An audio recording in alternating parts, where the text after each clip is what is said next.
All right, so let's talk about the anatomy of an HTML tag and break it down to its component parts so that we can actually understand how they're structured and how we can use them. So we've written HTML elements like so. So here we have the words hello world, and they're enclosed by an opening tag and a closing tag. And in between those tags is the content that we want to apply that structure to. So if you think back to the days of marking down a manuscript, it's exactly the same as putting down a squiggly line underneath certain words or phrases and asking the publisher to make it bolded to affect the structure of certain parts of the text. Now, in this case, the publisher just happens to be our browser. So these tags make requests to the browser asking it to structure and display our plain text in the way that the web designer wanted it to be shown. Now, the other type of tag that we just saw are tags that don't have a closing tag. They're expressed simply like so. And these are called self-closing tags. And we've seen that with the break tag, and there's a few more others that work like this also. Now, how do we find out if something requires a closing tag or is self-closing? Well, this is where we head to the documentation again. So if we have a look at the documentation for the heading elements, you can see that there's this part in the table that says tag omission, and it says that both the starting and ending tags are mandatory so that you can specify which portion of your text you want to apply this structure to. Now, if we have a look at the BR or the line break element, you can see that under tag omission, it says that it must have a start tag and must not have an end tag. So this is how we find out how we write our tags. Now, while we're here, I want to introduce you to another element called the horizontal rule, or the HR tag. And this will allow us to create these horizontal lines above and below our portion of text. So as you can see in the documentation, under tag omission, it also says that it must not have an end tag. So this is also a self-closing tag. Let's head back over to our pen so that we can add these two horizontal rules above and below our text. So the first one is going to go here, and the last one is going to go here. You can see that our web page now has two horizontal lines above and below our main portion of text. Now, if we have a closer look at this website, you can see that their horizontal rule is a little bit thicker than ours. So how can we make ours look more like theirs? Now, this is the part where I show you a neat trick. On any web page that you open in Chrome, you can simply right-click on the element that you're interested in and click Inspect in order to look at the HTML and CSS code that's being rendered in the background by the browser. So you can see here, they've got an HR element, horizontal rule, but they've got also all of this going on afterwards. What exactly is that? Now, we know that the first part of the tag is the HTML element, and it's BR or HR, whatever it is that you want to use. Now, the second part inside the angle bracket or inside our tag is new, and this is called an HTML attribute, and it basically gives more information to the browser to specify modifications to that HTML element. So in this case, we're saying that we want a horizontal rule, but we want it in size 3. Now, what does size 3 mean? And how do we know that we have these HTML attributes available to us? You've guessed it, we're going back to the documentation. Now, I know I'm making a big deal about going to the documentation, but it really, really is an important skill. Understanding and being able to look up the documentation, being familiar with the structure of it and where to look in order to find out how to implement or do certain things. If we have a look at our documentation for HR, you can see that there's this section called attributes, and that's what we spoke about just now.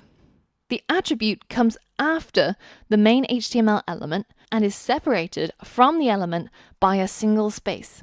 In this case, the horizontal rule element has actually quite a few attributes, including a line. So you can specify whether if you want your horizontal line to align to the left or align to the right or be centered. You can specify the color of the horizontal rule. You can set whether if you want the horizontal rule to have shading or not.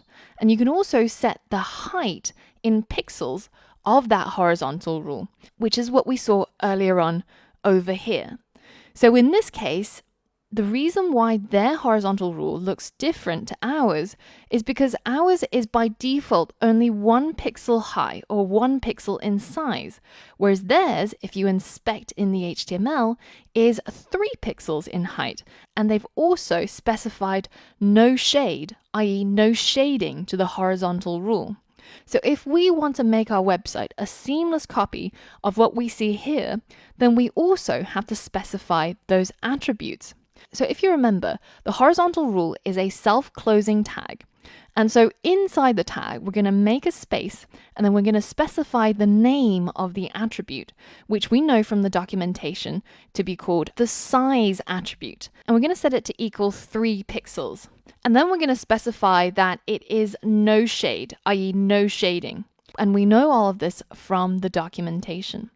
So now, once our code updates, you can see that this brand new horizontal rule looks completely different from what it was before.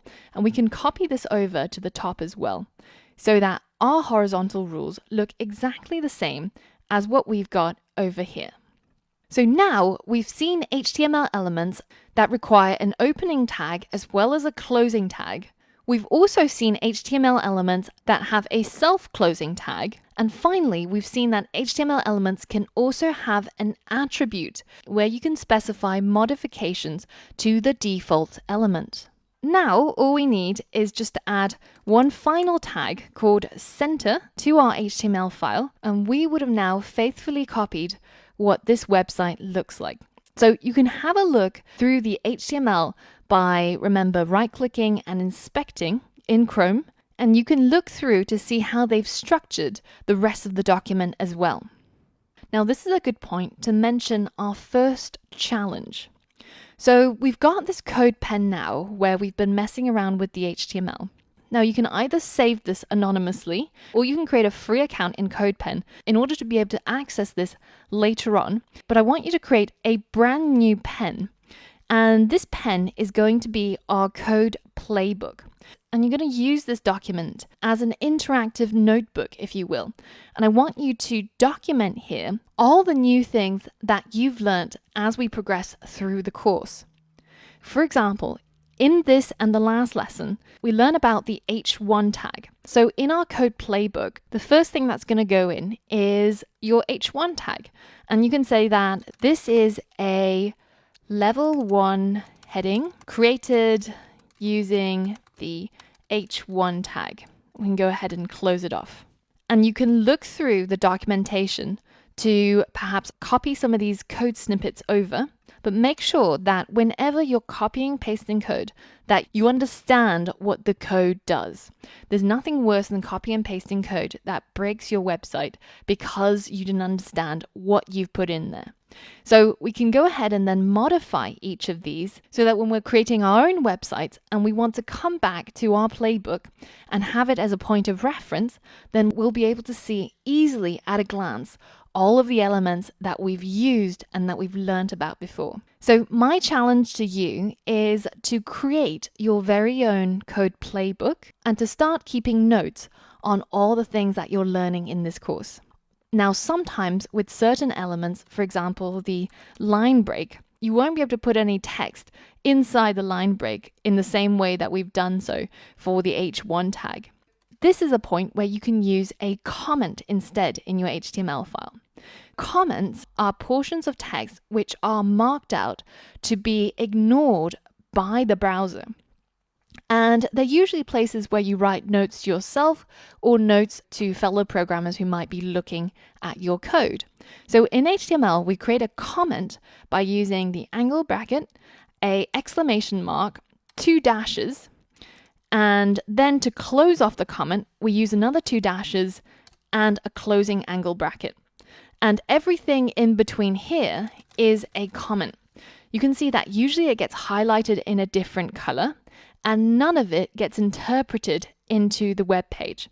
So this is where you can put sections for your notes. For example, self-closing tags. You can make it into several paragraphs just by putting the closing tag at the bottom. And you can write notes on the elements as we come across them and keep this for your own reference. By the time when you're ready to create your own website, it will be a goldmine of a resource to jog your memory on all of the lessons that you've learned. So in the next lesson, we're going to be building our very first website. And it's going to be really, really awesome because we're going to be using a real text editor and we're going to be putting that website live onto the internet. So there's all of that and more yet to come. So I will see you on the next lesson.